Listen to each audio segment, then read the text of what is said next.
Welcome to the Real Women, Real Business podcast, where we believe you don't have to choose between doing what you love and building something truly successful. Each episode, we cut through the noise to show you exactly where your energy should go, how to eliminate what's keeping you stuck, and most importantly, how to tell the difference between what's actually making you money and what's just keeping you busy. Around here, we're all about helping you to work smarter, build stronger, and dream bigger. You've already built something amazing, but if it feels like you're stuck in a cycle of back-to-back calls, half-finished launches, and late nights just trying to catch up, you're not alone. Most women start their businesses with passion and drive, but somewhere along the way, they start settling for good enough. They want more, but worry it will cost them too much. And let's be honest, we spend so much time thinking about how to help others, we start feeling guilty for wanting to build real wealth or prioritize our own goals. That's exactly why I created the Real Women, Real Business Mastery Program to help ambitious women like you stop settling for just enough and start building a business that's truly aligned, where passion, profits, and progress work together, because making more doesn't mean sacrificing more. It means building smarter with the right support and the right strategies. If you're ready for sustainable success in a business you actually love running, book your free coaching assessment at aboutshaunalynn.com/coach me. Let's explore what's possible together.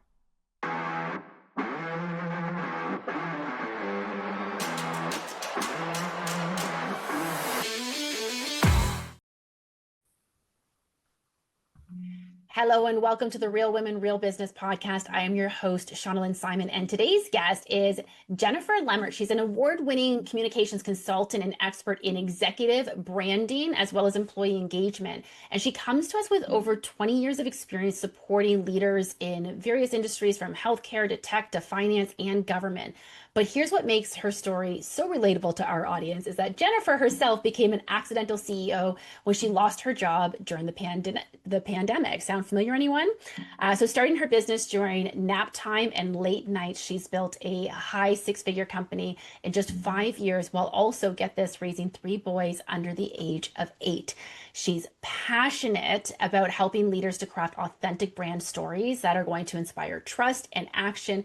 And today she's going to be sharing with us how women entrepreneurs can help to build that executive presence that commands respect and drives results. And she's going to talk about how we're sabotaging our brand sometimes and how we can overcome some of that. Because I think we all know that sometimes we are our own worst enemies, whether we mean to be or not, but we know how these things happen. So Jennifer, welcome to the show. Thank you so much for joining me. Thank you so much, Shauna Lynn. I can't wait to talk all things executive branding, and I so appreciate you having me today. I can't wait to dive into this. So I think to start off, we all love a good accidental CEO story. So you mentioned becoming an accidental CEO after losing your job in 2020. Walk us through sort of like the moment you realized that you were about to pivot from employee to entrepreneur.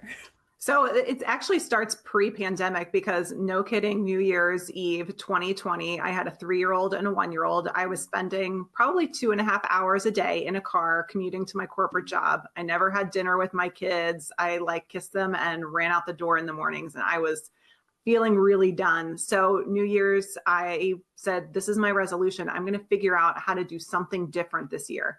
I didn't know what that was going to look like. I didn't know what it was going to be like. And then when things started to heat up with the pandemic, the word came out that most of the people at my company were going to be furloughed. And within a few hours, I was filing my LLC paperwork and thinking all right, this is sink or swim time. This is it. You really don't have any other excuse, because you don't have a job right now, a paying job. I was obviously an accidental stay-at-home mom for a while too. But what happened was it really forced me to stop and think about, what is it that I want to do? Who is it I really want to be when I grow up?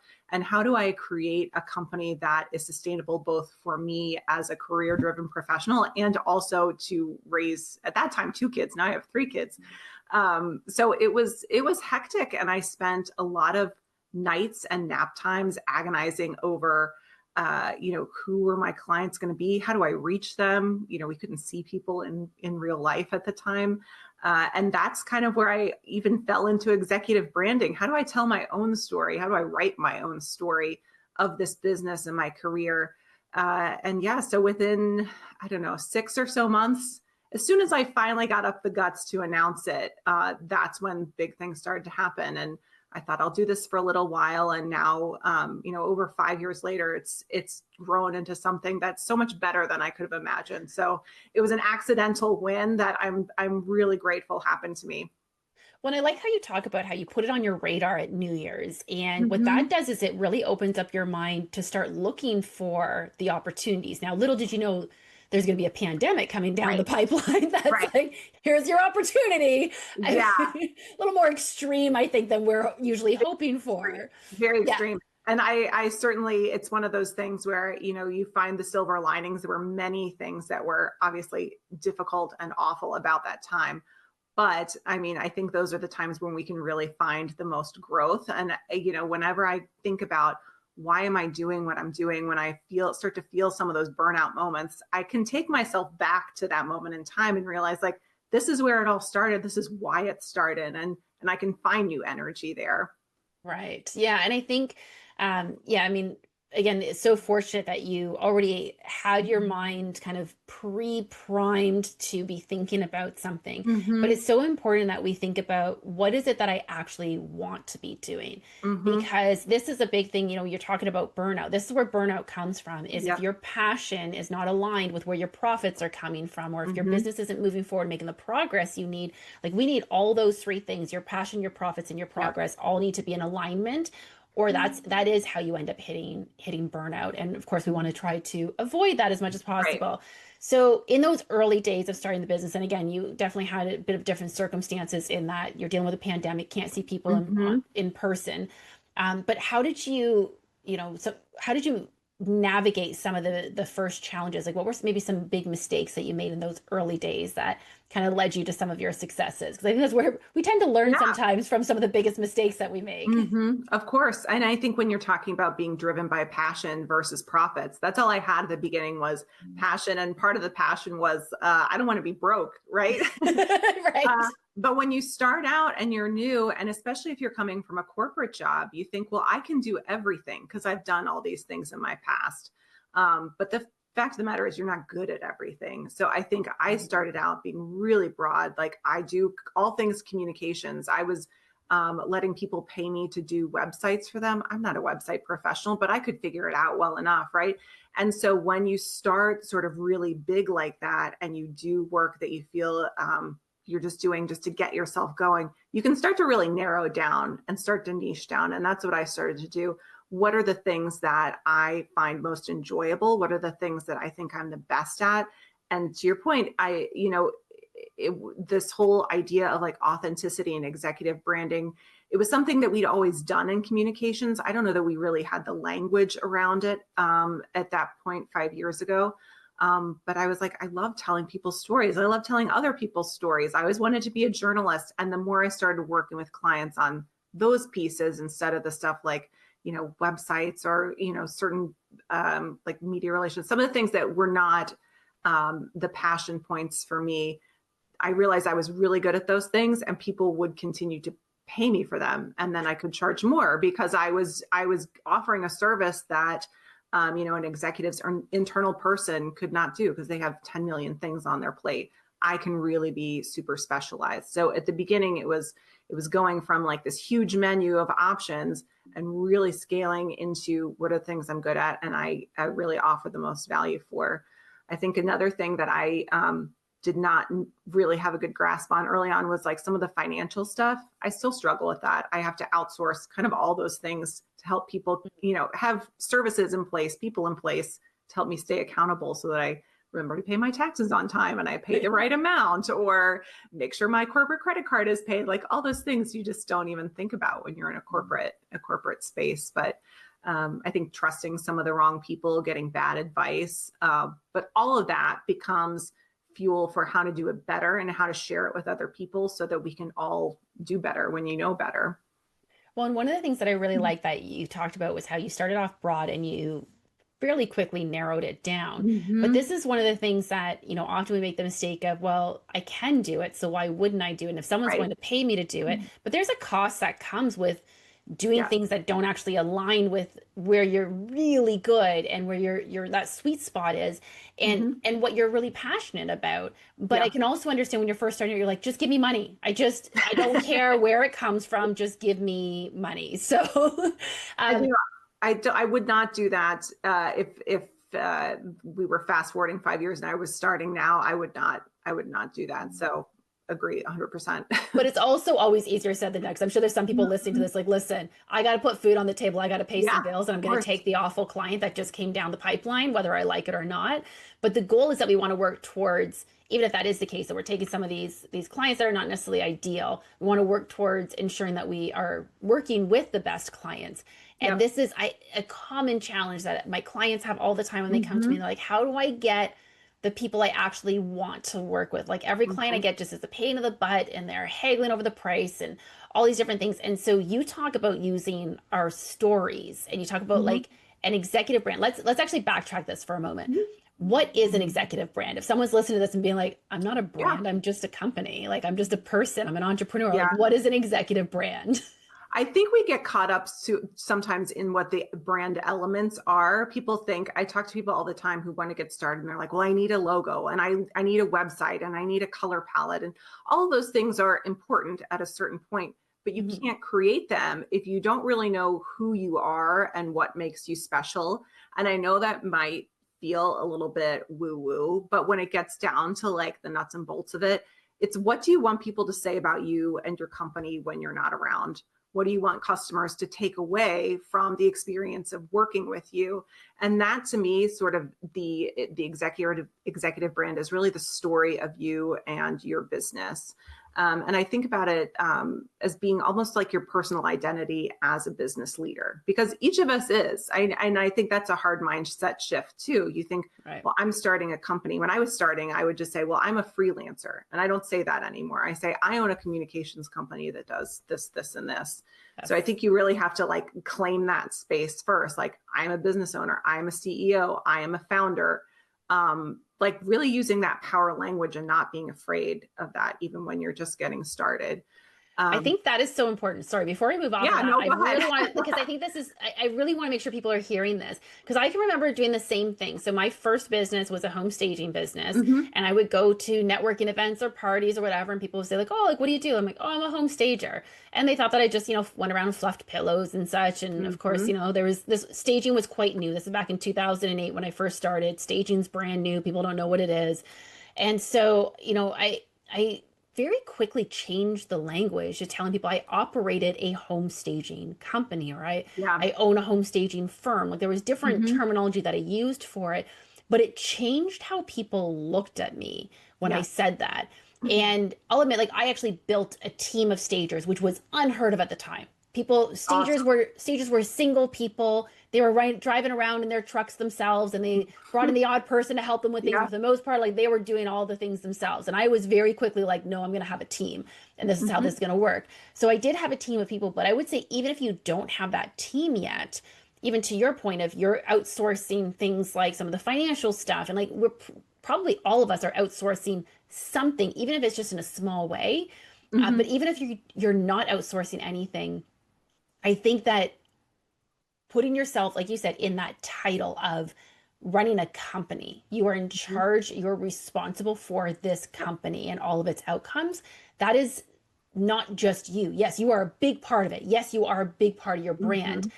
But I think, like you said, just taking yourself from the doer to the person who's really leading everything. Mm-hmm. That is a powerful change in your messaging.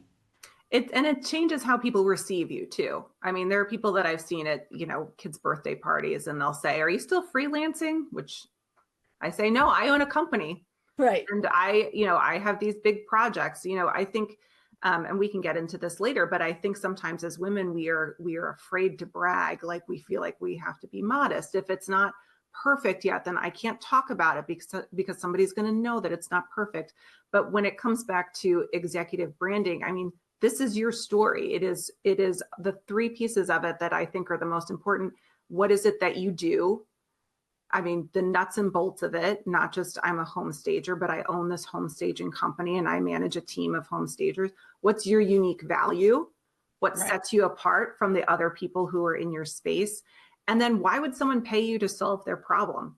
Because I could do what I do for free, but I don't, because there's a value add there. There's a real cost and a demand for it in the business. So I think we have to be comfortable with those things and not feeling worried that somehow we're not telling the right story, or we're not qualified to be a founder or a CEO or a business owner.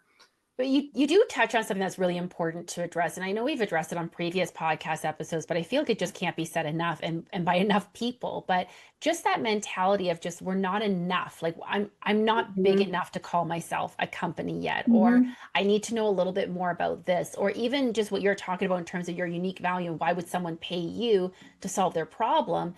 And I often talk to people like, well, I don't know, like I'm doing like the same thing everybody else is doing. So I don't know, I'm not that special. And getting breaking free from that mentality and owning our uniqueness. And I can tell you, I've worked with so many businesses, every one of them. I can work with 20 different interior designers in the same day. Every one of them is going to have something that's going to set them apart. But until you start pulling that out, you are just going to look like everybody else out there. Like, I don't know about where you live, but for example, where I live, I can't throw a rock without hitting a real estate agent. So if you're going to get into real estate, you've got to have something that's going to actually make me want to call you, as opposed to just doing the same thing that everybody else is doing. Right, exactly. And I mean, when I'm talking about my executive brand, I mean, communications is an enormous field and it encompasses so much. So I talk about, I'm a communications expert. I help executives shine in their industry. I blend storytelling with thought leadership. I have a proven track record of elevating leaders into thought leaders. I help them connect with with the stakeholders that matter the most. When you break it down into those pieces, and we can talk about what those steps are and how I recommend to do that, but when you break it down into those real steps, I think that's where the power lies. And that's where, when somebody's hearing it on the other side of the conversation or reading it on your website, then that light bulb goes off and they're like, oh, okay, you're definitely not like the 10 other communications people I know. You have a really specific area of expertise, and that's the one I need. And you're focusing on like results driven, like how this actually matters to your audience, to the people that you're speaking to, and that connects with them. Where like the whole point is we want them to raise their hand and say, that's me. How can you help me? Right. Yes. And I mean, I'm someone who, like I said, someone who in another life would be a journalist or a novelist or something like that. Right.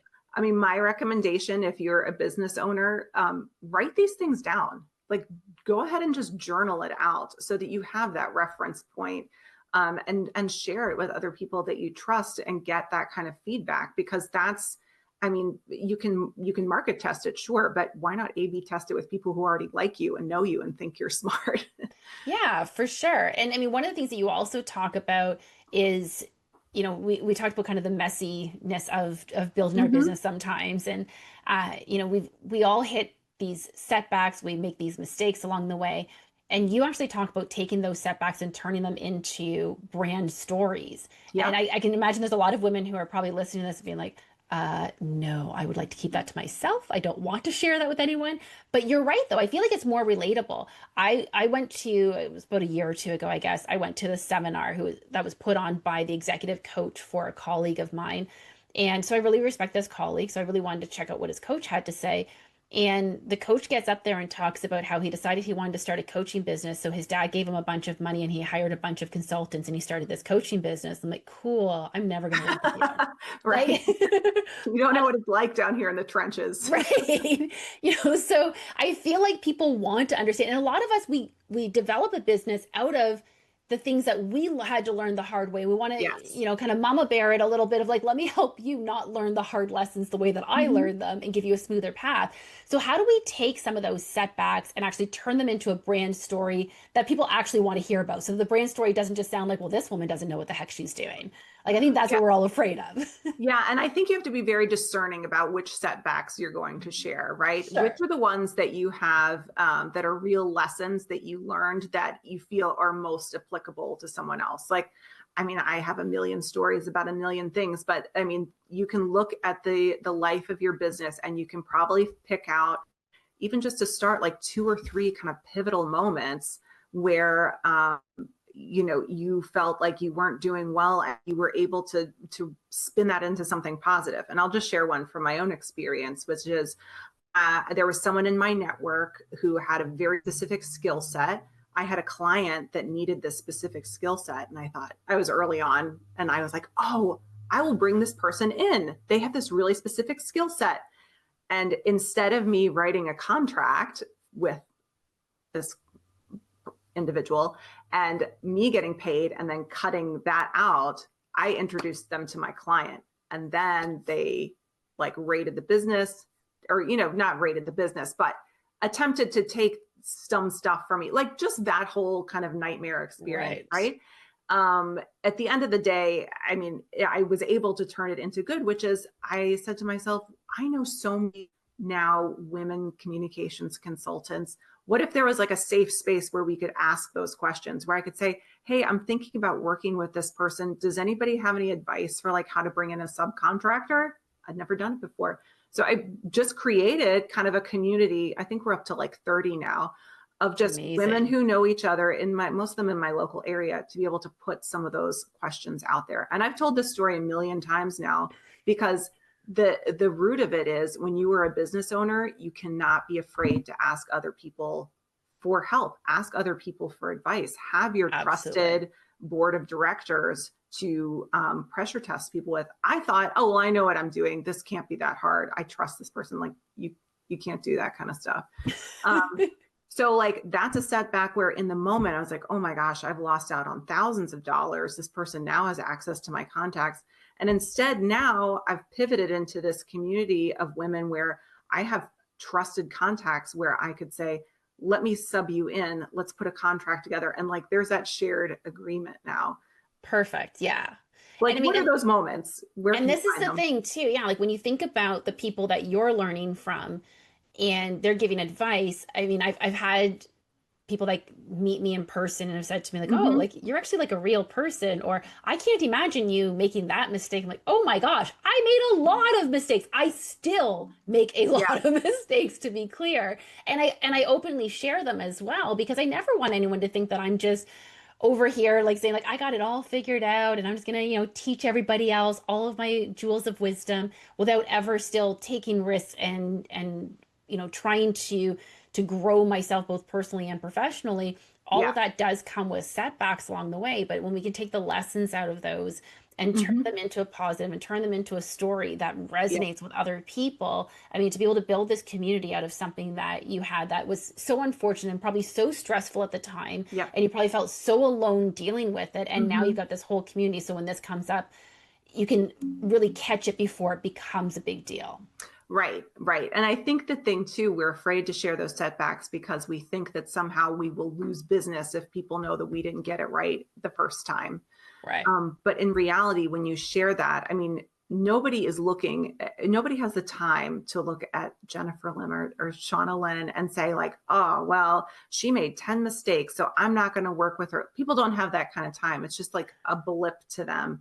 But when you have that actionable lesson, like, oh yeah, that's when you really elevate yourself as an expert. And that's kind of the whole point. So what are some of the big branding mistakes that you see women entrepreneurs make? Like, you talk about how a lot of times executives, like women, are undermining their executive brand despite having some great messaging. And you know what, before you answer that, we're going to just take this really quick break. And when we come back, Jennifer is going to give us her best insights on this topic.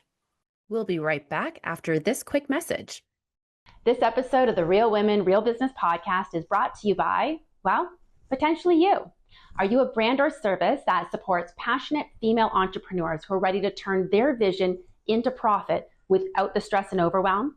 Perhaps you're an accidental CEO yourself, now on a mission to make work and life easier for fellow passion-driven boss ladies. Our podcast is experiencing an exciting 30% month-over-month growth, reaching entrepreneurs who are building stronger, working smarter, and dreaming bigger. We have limited partnership opportunities available for brands that align with our mission of redefining how working hard looks and feels. Visit aboutShaunaLynn.com/partner to learn more about becoming a partner in our rapidly growing show. And welcome back to the Real Women, Real Business podcast.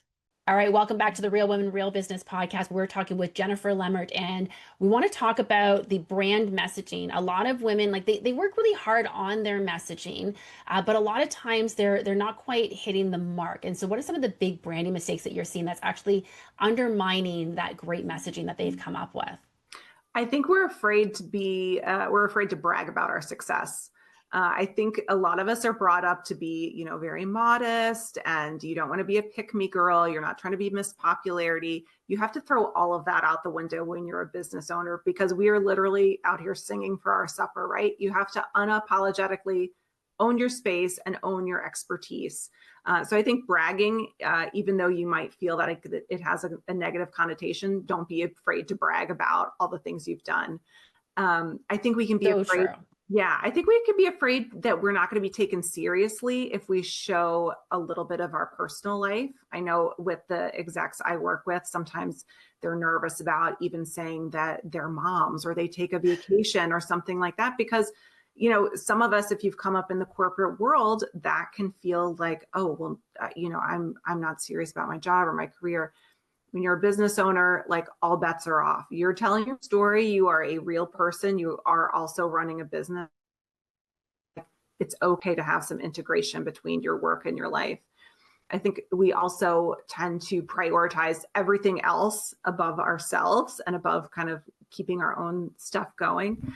It's easy to put your own story on the back burner if you feel like you've got bills to pay, you've got invoices to write up, you've got product to move, whatever it is. You can be like, oh, executive branding, I'll do that later. But taking time to evaluate how you're showing up is part of your business. That is part of your value proposition. I think sorry, go ahead. No, go ahead. I was just going to say the last thing I think we're afraid of is what people are going to think. Yes. I think we're afraid of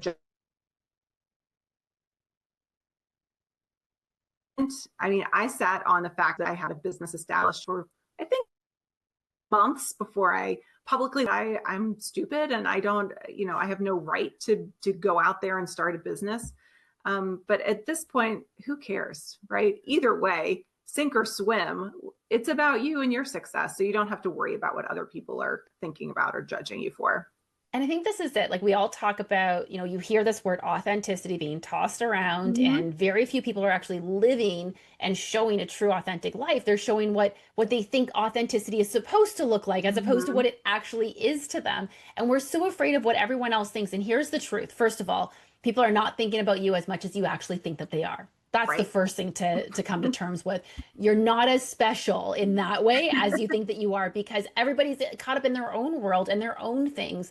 But even the ones who are looking at you, and if you start getting a little bit of that hate and that negativity out there, that means you're actually doing something right. And I know it sounds so cliche, but if you actually start getting a little bit of pushback, or people are taking notice of you and casting maybe a little bit of shade over on you, like, that is actually a good thing, because it means that you're making some waves and you're standing out in a crowd. And that's exactly what you want to do.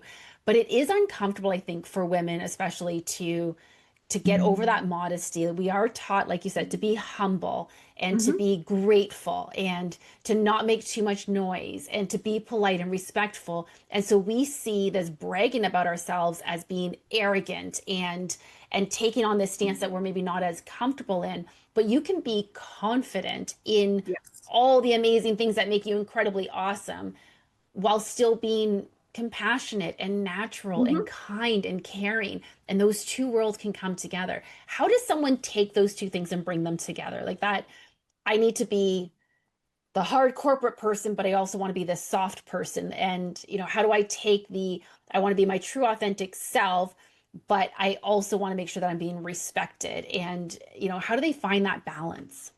Yeah, I think you just have to is comfortable middle ground.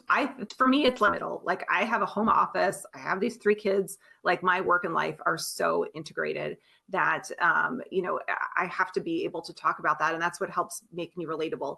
I think when you swing too far in one direction, where you're talking about baking brownies for the PTA bake sale every other social post, or you're pretending that you don't have a life away from your laptop, that's where, you risk not being relatable in either sense, right? You want to be somewhere in the middle where it makes sense that you are, you're talking about the things that are business related, but you're also giving like a flavor of your outside of the business world life. So that's where it comes in. It's okay to talk about going on vacation. Everybody relates to that. We all need to recharge.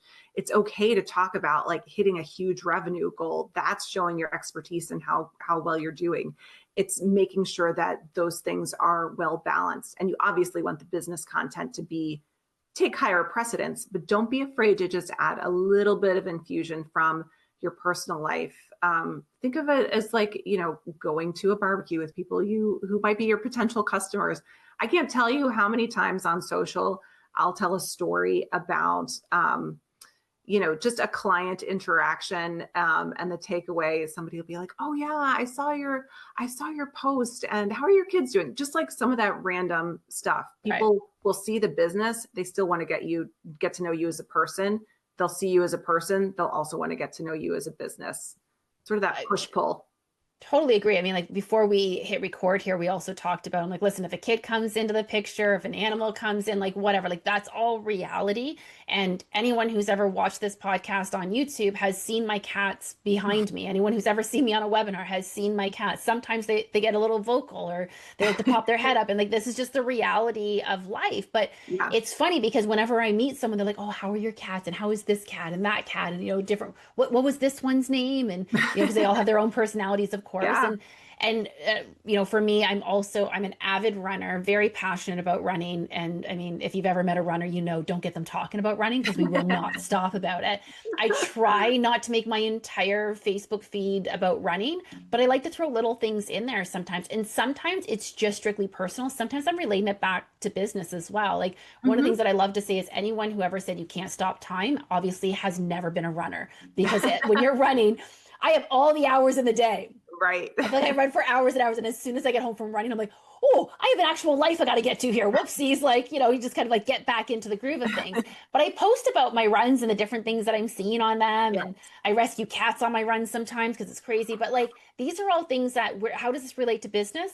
It doesn't always, but it makes me incredibly relatable, and it's human, and it's something I'm passionate about. And I feel like I want to share that with others because I think it's just a fun story, and I think that people are going to connect with it. And I'm not trying to make a sale out of that, but it does help when I do connect with them further. They're like, "Oh, you know what? I really love that, what you did about your cat, or what you said about this, or whatever." And even to your point of like talking about moms, I think it depends on your audience, of course, as well. Like if your audience is strictly, old school alpha male, sure, they might not care about you sharing all of the stories about your kids. But if your audience is predominantly women, share about your kids. They're going through the same sort of thing. They're going to care. They're going to enjoy that.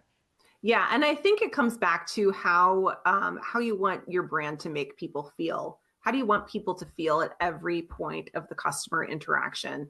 People do not want to work with a robot. Right. And even if you're talking about the alpha males, I'm telling you, they are also getting in touch with their outside of the office side, because at the same time, like that's part of your experience. That's one of your differentiators. So I like to say, I think about it, what are the 3 to 5 words that you want people to feel when they interact with your brand? For me, I want my executive clients to feel safe, like I'm someone who's going to take care of their story and amplify them in the right way. I want them to feel like they're ascending, like they're moving on the upswing, not just kind of staying static, because otherwise, why did they hire me? Trustworthy, all of those words. So think about like, what are those 3 to 5 words that you want people to feel after they get off an intro call with you, after they read something on your website, after they start working with you. And you can map out your customer experience too against like what those different feelings are, because that's what brings people back over and over. And especially if you're somebody that works on referrals, right? It's not just that the work product is really great. People want to work with somebody who can take feedback, somebody who's strategic, somebody who will give them good advice. So think about like, what are those ways that you are infusing feelings and emotions from your brand story into your customer base and into your potential customer base. And so, okay, they come up with these, say, 3 to 5 words about their brand, and they use that as sort of like their base for things. At what point should they be revisiting this and kind of looking at it again? Like, should we be continually updating it, or is it sort of a once you nail it down, you know it's working, don't mess with it. If it's not broke, don't fix it kind of thing. Like, where's that space in there for how that brand evolves, or what? Yeah. Well, I think you definitely always want to be evolving. For me, I look at this stuff for myself at least once a year, sometimes every 6 months, because what happens is the world is constantly changing. You are constantly changing and growing. And a lot of times, so are your customers, so is your business, so is your approach to business. I can't even think of one business line in the last 5 years that's been like completely flat and unchanging. So to create it and hold the line and never shift means that you are kind of putting yourself in a place where you're not going to grow. So take a look back, see what's working, what's resonating. You know, I'll use social media as an example. You can have real metrics there that you're evaluating and see how your audience is reacting to different messaging and different stories over time. And there's nothing wrong with recycling those stories, right? There's nothing wrong with repackaging it, but you can see where your audience is really where the things you're saying are really resonating with your audience. But yeah, I think every 6 months, take a look, see if some of those things may not change, but some of them might.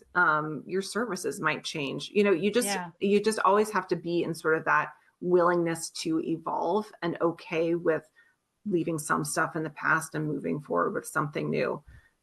So once a year, every 6 months. I would say I think that's so key. I mean, even just we learn kind of the different things that are connecting with our audience, or something comes up that sort of pulls us further in one direction and we start to give up another direction. Even how you were talking when you first started and you were this freelancer and kind of doing all the things, and then you sort of niched it down to where you are today. And so for, you know, you don't, who knows, in 6 months, you might be even further niche down to very specific type of entrepreneurs that you're working with, and the messaging that's going to connect best with them. And so, yeah, I think it's important. I would say, every 6 months to a year to be reevaluating. And your brand messaging doesn't necessarily mean that you have to do a whole revamp of your website, but just look at some of the trigger phrases, look at some of the core things, even just positioning of things on your website. Like if you're promoting, let's say you've got, say, 3 core services, and a lot of times what we do is we list our core services in order of pricing, like the lowest priced one up to the top priced one. But you don't want to sell your lowest priced one as your main one. Like maybe it's the middle priced one. That's kind of the main one that people like, the one that you want to sell the most of. That's your sweet spot. So let's just shift the order that you have these things in on your website. And you know that after you've worked with people and you see what's connecting with them, like, oh, this is what's most valuable, and changing your message to say, our clients love this because, or this helps you because you have that language. Whereas if you first introduce a service, for example, you don't even know, like, you know why it should help people, but it's not until you start getting feedback from people and getting real-time data. And I love how you talked about digging into the analytics on your social media and see what's resonating with people and see what's actually performing well. Now, that said, if you did a whole reel on how to create the best gluten-free, sugar-free cupcakes for your PTA meeting ever, and that has nothing to do with your business and isn't about to pull in anyone in your audience that could be in your audience, okay, it's great that that performed well. It's great that it got you some traction, but maybe we're not doing 20 more of those. Doesn't mean it's not a good post. If it attracted people who are potentially going to be your ideal clients, that's not necessarily a bad thing. But it's the same way that I feel when I attract people because of my cats. Just because they love cats doesn't mean that they're going to be the best client for me. But we're going to get along pretty well if they like cats. I know that for sure anyway. All animals for that matter. Any animals, if you've got any animals in the picture, I'm very happy with them. Wonderful. Jennifer, this has been, you've shared so many great insights. And, you know, if people are just starting to get going on their executive brand, if they're kind of looking at things and saying, oh, well, you know, kind of looking at things and I realize I look like every other person in my area that's doing the same sort of services. So I definitely know that I need some change. If they take one thing away from today's episode, one thing that they can do this week to start moving their brand in the right direction, what's the one thing that you hope that they'll take away from this? My hope is that they will get very serious about what is the brand story. Write it down. I can't say this enough. Write it down.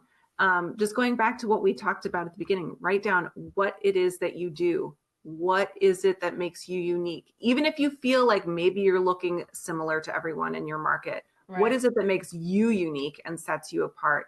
And what are the things that you want people to be paying you for? And I mean, I would even go through the exercise of how do you want customers to feel? And just doing a map of like, how am I making sure that that's coming through? You can even poll past customers and say, I'd love to just get some data from you about what resonated the most, and use that data to start building that story. But write out what is your ideal, if somebody had to describe you as the ideal business owner, what does that look like? So don't be afraid to be creative. It's a safe space when you're just working at it with yourself, but just get started. Yeah. And dump all the ideas. Yeah. Like a brain dump is exactly that. Just dump all the ideas out. Don't worry if they're good or bad. Sort through them once you've got the list. But I think that's a great way to start, of just get it all out on paper, not in your head. Your head is not the best place to store anything. So get it out, write it down, and start, when you see it written down in front of you too, that's when you also can start sitting with it and saying like, well, how does this feel if I try this on, if I wear this for a little while, how does this feel? So yes, wonderful. Exactly. Thank you so much. If people are looking to find you, where's the best place that they can find you? You should find me on LinkedIn, Jennifer Lemmert, easy to find. Please connect. I would love to chat and learn more about you, learn more about your business. If there's any executive branding you'd like to chat about, hit me up. It's my favorite thing. Amazing. Thank you so much. I appreciate you joining us. And if you're listening to this episode today and you're thinking this is really resonating with you, of course, I hope that you will continue to tune in every week. We drop new episodes every Tuesday at 7 a.m. Eastern time. And I hope that you will allow us to continue to be a part of your entrepreneurial journey. Don't forget to leave us a review and subscribe to us on your favorite podcast platform, wherever you get your podcasts. And if this episode is really hitting home for you, the best way to share your support for not only this podcast, but for your fellow women entrepreneurs is simply to share this episode with someone that really needs to hear this messaging today. Honestly, Jennifer, thank you again. I really appreciate you joining us. Thank you, Shauna Lynn. It was great. All right. Until next time, everyone, keep thriving.